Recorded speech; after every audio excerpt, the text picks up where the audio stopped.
Hello students, you've already attended mostly my session on Matrix 24. So now today I'm going to add on to the concepts. I will revise the concepts a little bit of CRM and also add on some more information.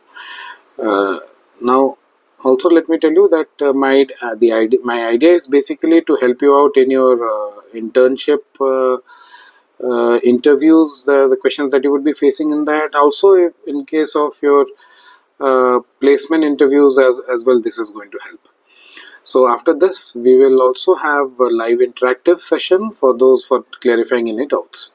So I'm going to use Hindi and English interchangeably to make it more comfortable, right? तो अभी हम इसको हिंदी और English दोनों मिला के इसको बना रहे हैं. नाउ देखो ये जो एसेंशियल कॉन्सेप्ट्स इन सीआरएम क्या है, ये हम सबको पता है. Customer relationship management is basically a strategy. It's a business strategy as well as a technology solution, right? तो उसको हम एक सॉफ्टवेयर इंप्लीमेंट कर रहे हैं, एक सिस्टम इंप्लीमेंट कर रहे हैं ताकि हमने अपने कस्टमर की जर्नी को प्रॉपरली ट्रैक कर सकें, उसको बेटर बना सकें, ऑप्टिमाइज कर सकें और जो बिजनेस के ऑब्जेक्टिव्स है उसके साथ अलाइन कर सकें. Okay, so it improves the if you see here, it improves the relationship with the customers, and let me just set it right. I got the wrong this thing. Okay, now so the relationship between the customers and everything that we are checking, that we are implementing in CRM. So now coming on to the customer life cycle management. तो अब customer life cycle है क्या चीज actually. तो जब customer बनता है, just imagine कैसे होता है एक कंपनी के लिए कस्टमर कैसे तैयार होता है. तो पहले customer goes through the cycles. So the customer goes in for awareness. Okay, the customer goes in for aware, मतलब वो अवेयर होता है कि हाँ इनके पास ये वाला प्रोडक्ट है, ये ऐसे एक कंपनी है. फिर उस अवेयरनेस हमारे प्रोडक्ट की अवेयरनेस उनके बारे में, जैसे उनको वो अवेयर होते हैं हमारे प्रोडक्ट के बारे में, उसके बाद हम एफर्ट करते हैं उनको एक्वायर करने के लिए. Okay, so we start acquiring the customer because वो पहले प्रोस्पेक्टिव था, अब वो कस्टमर बनने वाला है. So that's called acquisition. The next part is development. So we develop the customer for the, मतलब कस्टमर बन गया, लेट्स से बनने के बाद हम उसको क्या कर सकते हैं, बोलते हैं क्रॉस सेलिंग. मतलब वो एक प्रोडक्ट एक्स के लिए आया था, हम उसको फिर वाई के लिए भी बोल रहे हैं. सिमिलर प्रोडक्ट्स जैसे अमेजन भी करता है, तुम लोग हम सबको पता है, राइट. सो वैसे ही we are doing cross selling. Up selling we try, उसने एक्स के 10 क्वांटिटी के लिए आया था, उसको हम 100 क्वांटिटी बेच रहे हैं फिर बाद में धीरे धीरे करते हुए. या फिर वो एक्स का बेसिक प्रोडक्ट के लिए आया था, हम उसको बोल रहे हैं ठीक है प्रीमियम वाला वर्जन उसका ले लो. तो ये अप सेलिंग हो गया. देन आता है रिटेंशन. उसको हम रिटेन कैसे करें, ये ऑब्वियस है, बताने की जरूरत नहीं है. एडवोकेसी, ये अल्टीमेट स्टेज है जहां पर कि कस्टमर हमारे लिए मार्केटिंग कर रहा है, हमारे लिए हमारा ब्रांड एम्बेसडर बन गया है. ओके, तो कस्टमर की लाइफ साइकिल जो होती है यहाँ से शुरू होती है और यहाँ तक चलती है. एंड कभी कभी कस्टमर जब हैप्पी नहीं होता और for what's ever reason customer चाहता है और उसका लाइक टाइम खत्म हो गया, या फिर उसका जैसे स्कूल एक ले तो स्टूडेंट्स एक बार 12th पास करने के बाद स्कूल से तो निकल ही जाते हैं. तो इस तरह से customer goes out and might come back after couple of years. वही स्टूडेंट अपने बच्चों के लिए वापस स्कूल पे आ सकते हैं. तो इस तरह का. Now let's come on to the lead management. Lead management क्या है, लीड क्या है. तो इंटरेस्टिंग बात यहाँ पर है कि दो चीज टर्म यहाँ जानने के लिए है. एक तो है लीड, दूसरा है उसी का उल्टा बोलते हैं डील. ठीक है, मतलब एल और डी का उल्टा हो गया थोड़ा.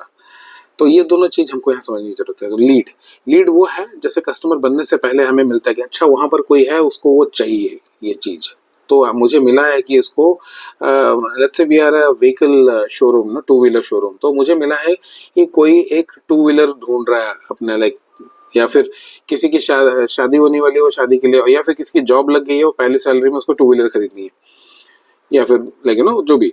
तो अकॉर्डिंगली मुझे वहां पर लीड मिला, तो I need to manage those leads. अब लीड आने के बाद उसको फिर कस्टमर बनाते हैं, फिर उसको डेवलप करते हैं, तो वो सारा प्रोसेस है. तो क्या होता है, लीड जनरेशन होता है. एक लीड जनरेशन कैसे ना, उसके लिए हम मैसेजिंग छोड़ते हैं, हम प्रमोशनल एक्टिविटीज कराते हैं, ढूंढते हैं कहाँ पर कौन सा मिलेगा. तो ये जनरेट करते हैं लीड. पहले वो लीड आ जाए हमारे सिस्टम में, लीड आ जाए तो फिर उसको हम कैप्चर करेंगे. सो that's called lead capturing. So actually CRM में हर एक चीज के लिए एक एक मॉड्यूल, एक एक स्क्रीन बना होता है which we can use, you can see Bitrix वाला सिस्टम या फिर किसी भी दूसरे तो पहले ये कॉन्सेप्ट हम पढ़ ले रहे। अगर किसी को प्रैक्टिकली कुछ स्क्रीन देखना होगा, इनफैक्ट ये कॉन्सेप्ट जानने के बाद खुद ही ट्रायल वर्जन वगैरह ऑन करके ये इसको देख सकते हो। But in case you want to see and want a separate video, that I'll shoot a little later, but I don't think सबसे पहले कॉन्सेप्ट समझना होता है, that's very important. Then lead qualification. अब उस लीड को हम उसको इवेल्युएट करेंगे, बोलेंगे ये लीड किस तरह का है। लाइक ये एक लीड मुझे मिला तो वो कौन सी गाड़ी लेना, प्रीमियम वाली लेना चाहता है तो उसको हम बैंड बोलते हैं, that is budget, that is called budget, authority, need and timeline. तो ये हो गया band. Now okay, let me just give me a moment.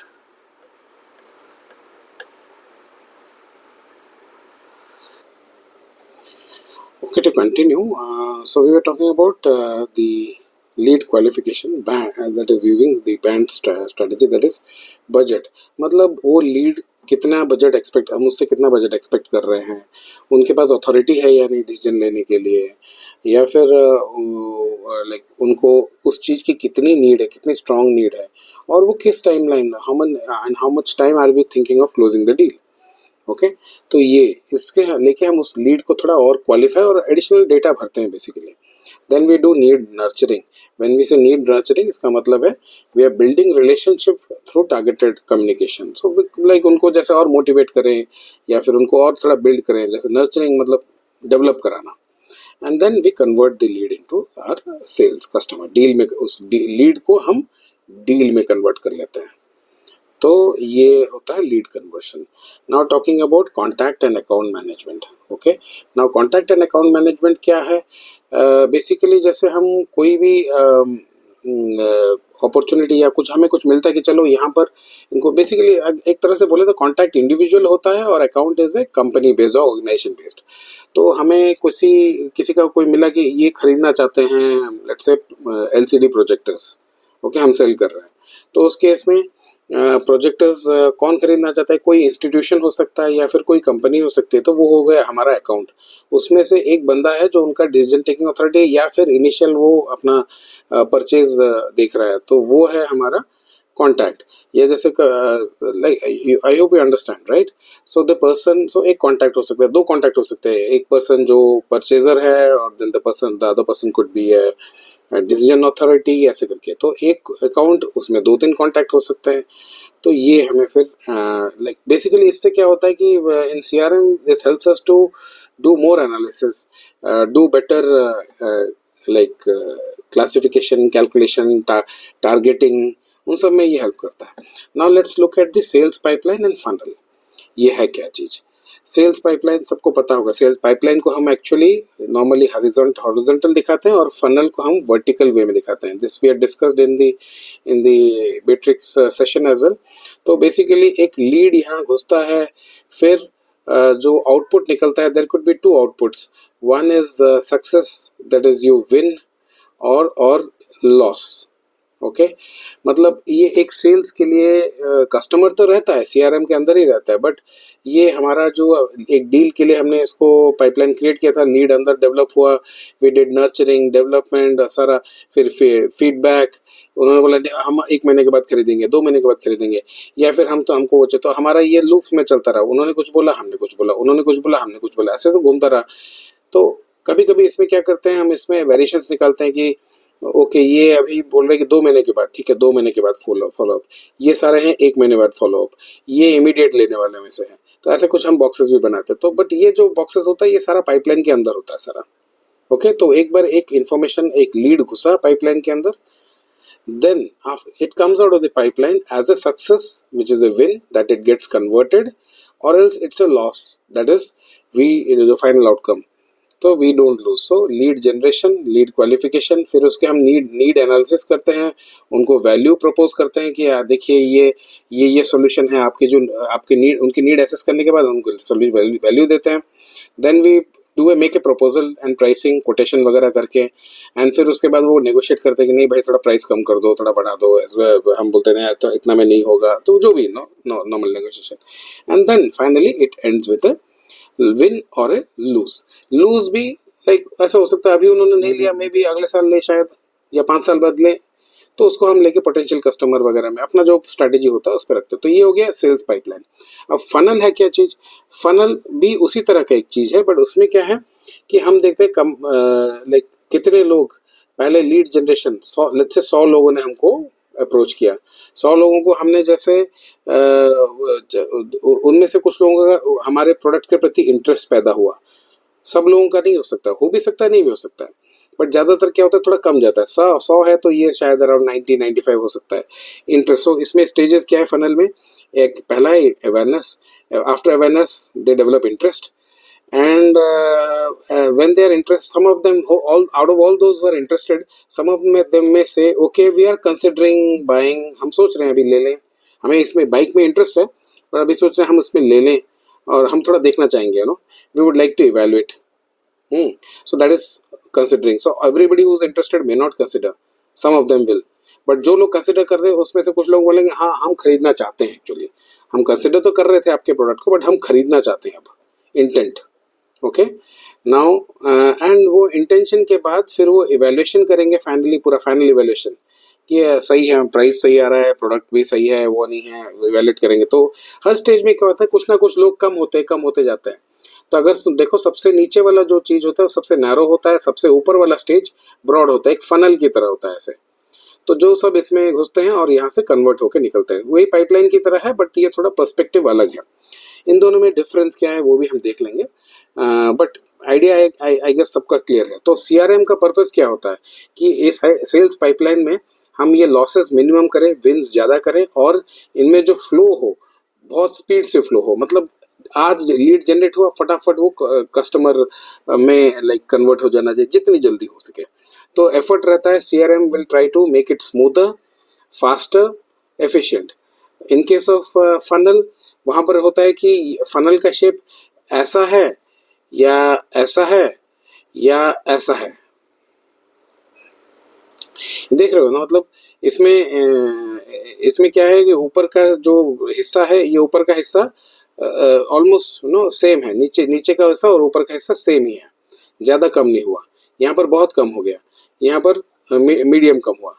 तो इस तरह का, so like effort of CRM is that ये फनल का शेप जितना इस तरह का हो सके, ताकि हमारे जितने लोग अवेयरनेस ओरिएंटेड है उतने मैक्सिमम लोग इंटरेस्ट में पैदा हो जाए उनका, वो सबके सब अगर 100% हो जाए तो वो थियोरेटिकल है, होता नहीं है कभी कभी। I have not seen 100% theoretical वाला, हो सकता है कभी कभी बट जनरली नहीं होता है।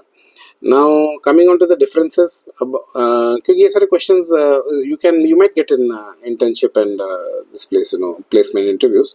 So what is the difference between them? एक तो पर्सपेक्टिव का है, pipeline is from seller focused, मतलब कंपनी की तरफ से फोकस करके बना है, और फनल इज बायर फोकस्ड, मतलब बायर के एंगल से सोच रहा है, वो बायर का पर्सपेक्टिव है। विजुअलाइजेशन में मैंने बता दिया था ये हॉरिजॉन्टल है, ये वर्टिकल है, एंड पर्पस, पाइपलाइन का पर्पस है कि प्रोसेस को हम मैनेज करें, कितना एफिशिएंट हो, कितना स्पीड से जो बहाव उसका अंदर रहे। फनल का है कन्वर्जन ऑप्टिमाइजेशन, मैंने बताया जो ये फनल का साइज जो है, ये जो फनल का साइज हम शेप है, वो शेप कैसे अच्छा बन के आए हमारे लिए मोर बेटर हो जाए। Now then we come on to the concept of opportunity management. Now opportunity, what is opportunity management? Basically अगर हमें कहीं पे कुछ अपॉर्चुनिटी दिखा लगे, ओके जैसे हम कहीं पे हमें एक लीड मिला कि यहाँ पर इतने की सेल हो सकती है, तो हम वहाँ पर एसेस करते हैं कि ये जो अपॉर्चुनिटी हमें मिल रही है, जिसको हम एक लीड की तरह भी एंटर कर रहे हैं, तो वो कौन से स्टेज में है, इतने में इसमें क्या क्या स्टेजेस हो सकती है, फटाक से करने वाला है, एकदम से लेने वाला है, या फिर इनके स्टेजेस हैं, पहले कोटेशन करना होगा, फिर वो बिडिंग होगा, फिर ये होगा, वैसे वो स्टेजेस। इस पर्टिकुलर अपॉर्चुनिटी में स्टेजेस क्या है, इसके हमें जीतने की probability, what is the win probability of this, then what is the likelihood of the value, what is going to be the value. यहाँ पर 100 बाइक्स बिकने वाले हैं या सिर्फ ये रिटेल क्लाइंट है 1-2 बाइक खरीदेंगे, राइट। देन ये end expected date of closing, ये पूरा प्रोसेस कितना 6 महीना तक चलता रहेगा या 2 दिन में खत्म होने वाला है, मेरा क्वार्टर का एंडिंग है, मुझे फटाक से, तो accordingly I am going to make use of this opportunities and what all activities do we need to do in this to encash this opportunity. तो ये भी सारे जो ये भी डेटा है ना, ये सारा डेटा हमें सीआरएम में एंटर करना पड़ता है, या फिर अगर हम सीआरएम यूज कर रहे हैं, किसी ने एंटर किया तो इसको हम यूज कर सकते हैं। तो when you get into some profile, you might be either putting data into it, or you might be analyzing this data. So you need to understand, have a clear concept of what are these things. Now coming on to the customer segmentation, this is basic idea, this is basically marketing idea, the subject of marketing idea, like you always normally learn in marketing. So and I don't need to emphasize much, but yes, यही है segmentation, जैसे geographically, demographically, geographically या साइकोग्राफिकल में psychological ideas, जैसे lifestyle, values, personality किस तरह का है तो उस पर, या फिर बिहेवियरल पैटर्न्स पे लेके, इवन समटाइम्स फर्मोग्राफी के, जनरली B2B जैसे इंडस्ट्रियल प्रोडक्ट्स में होता है। तो हम उसमें क्या करते हैं कि ओके, ये हमारा जो हम कस्टमर को सेगमेंट करते हैं, ठीक है, ये ट्रैवल इंडस्ट्री का कस्टमर है, वो लेट्स से दूसरे किसी सेगमेंट का, तो हमारे प्रोडक्ट जो अलग अलग इंडस्ट्री में कैटर कर रहे हैं, तो जैसे कूलिंग डिवाइस, तो cooling device could be to a home segment, could be to a educational institution, could be to a factory, could be to a warehouse। तो वो ऐसे इंडस्ट्री वाइज हम उसको साइज एंड इंडस्ट्री, रेवेन्यू, उन सब पे लेके हम कर सकते हैं। तो ये सेगमेंटेशन क्यों किया जाता है, ताकि हमारा entire purpose of CRM is to help us to manage the entire process more efficiently and better. तो हम अगर क्लासीफाई कर सकें किसी भी चीज के, अगर कंपोनेंट्स को हम अच्छे से जान जाए ना, then what happens is we are able to manage it more efficiently, make the best use of the skills available with us. Now let's look at quickly, this is again an important part, customer analytics. Okay, तो बहुत important concepts यहाँ पर आने वाले हैं, that is CAC का, customer acquisition cost. ये है क्या चीज, एक कस्टमर को एक्वायर करने में हमारा कितना खर्चा हो रहा है।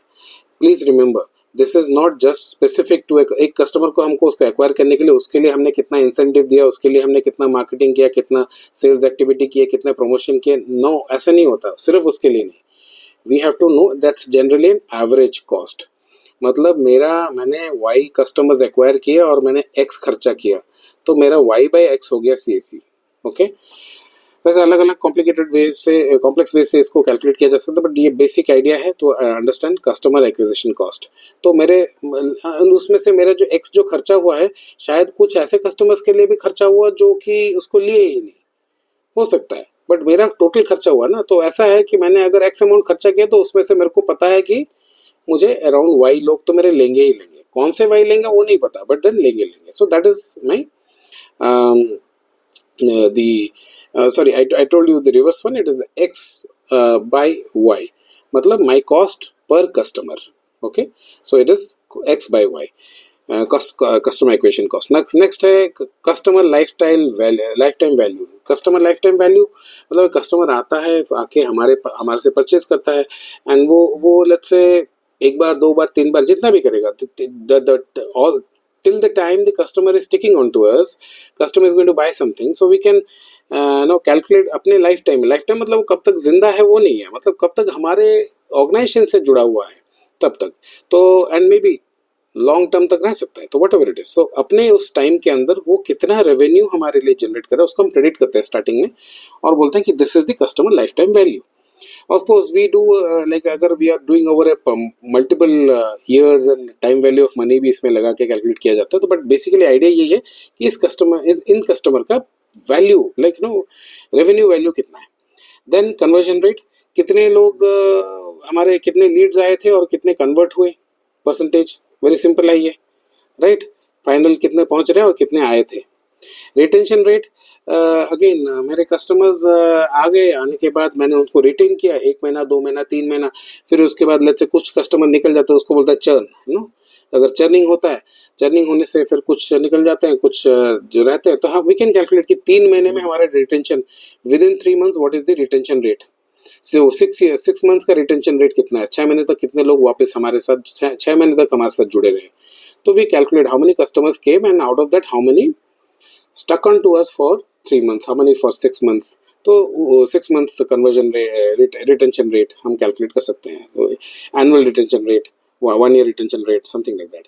चर्न रेट क्या है कि हाँ ठीक है, पहले 1 महीने के बाद कितने लोग हमारे निकल गए, कितने कस्टमर्स, तो हमारा चर्न रेट है, या 3 महीने में कितने चले गए, या फिर 1 साल में कितने चले गए, तो अकॉर्डिंगली हम कैलकुलेट करते हैं churn rate.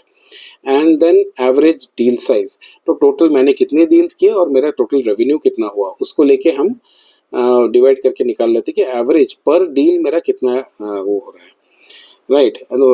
Like sometimes average ticket size भी बोलते हैं, average deal size.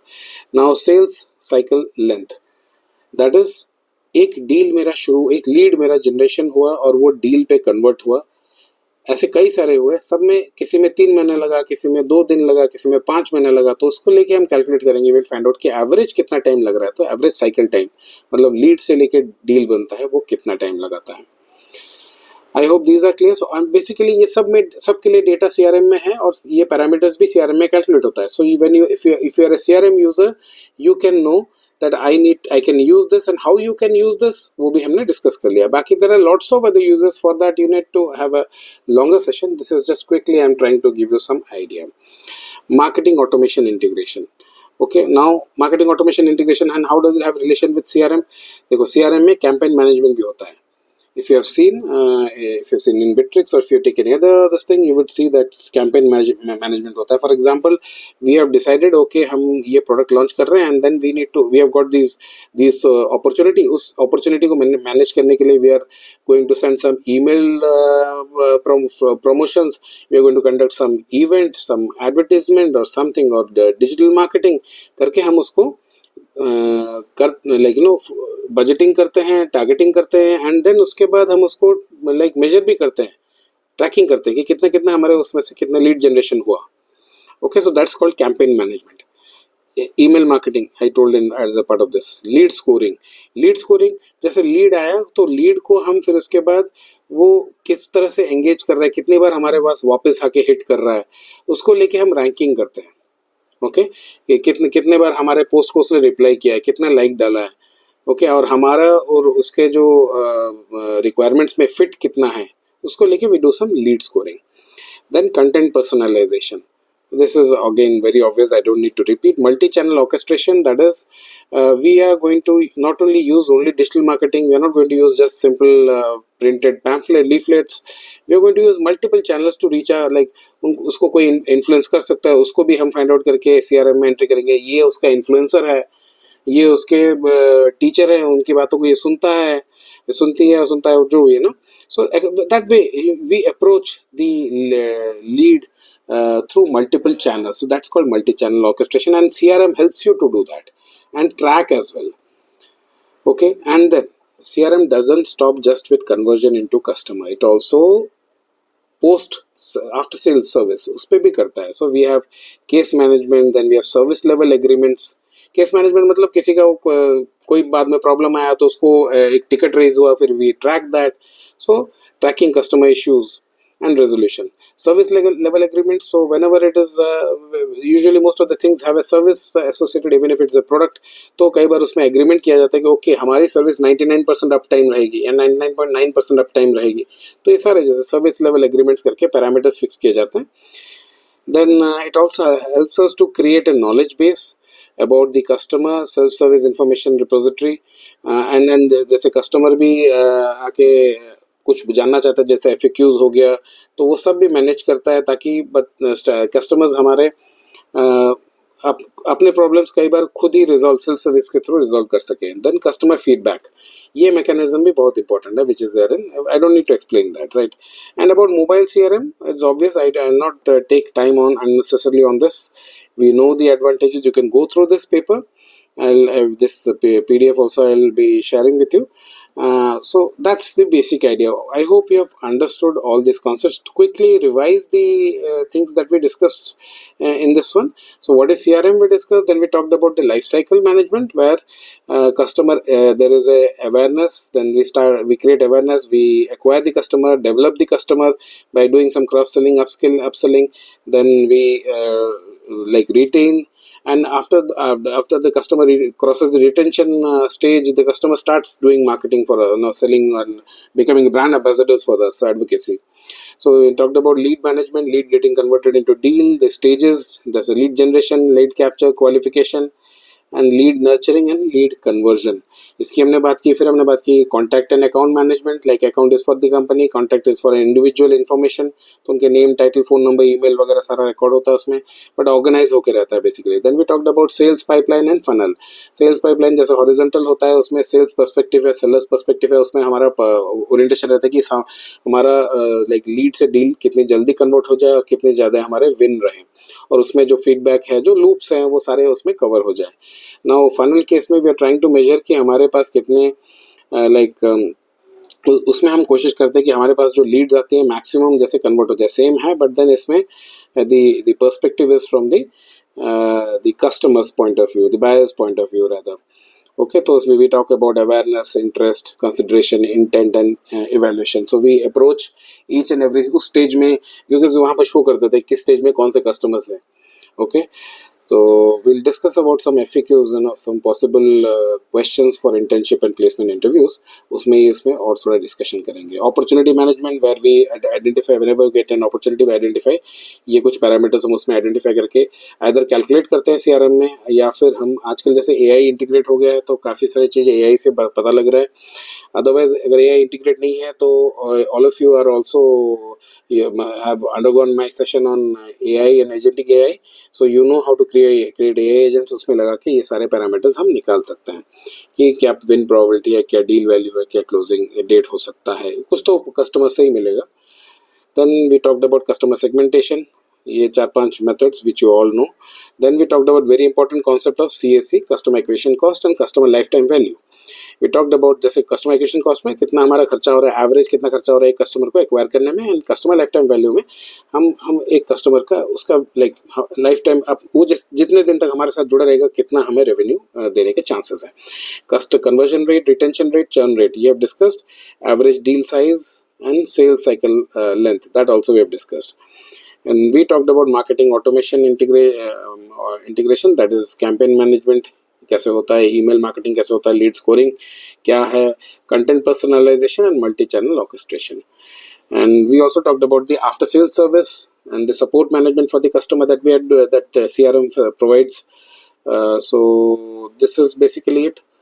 We'll have a session, for those who have any doubts, we will have a separate session online, like if interaction discussion on that.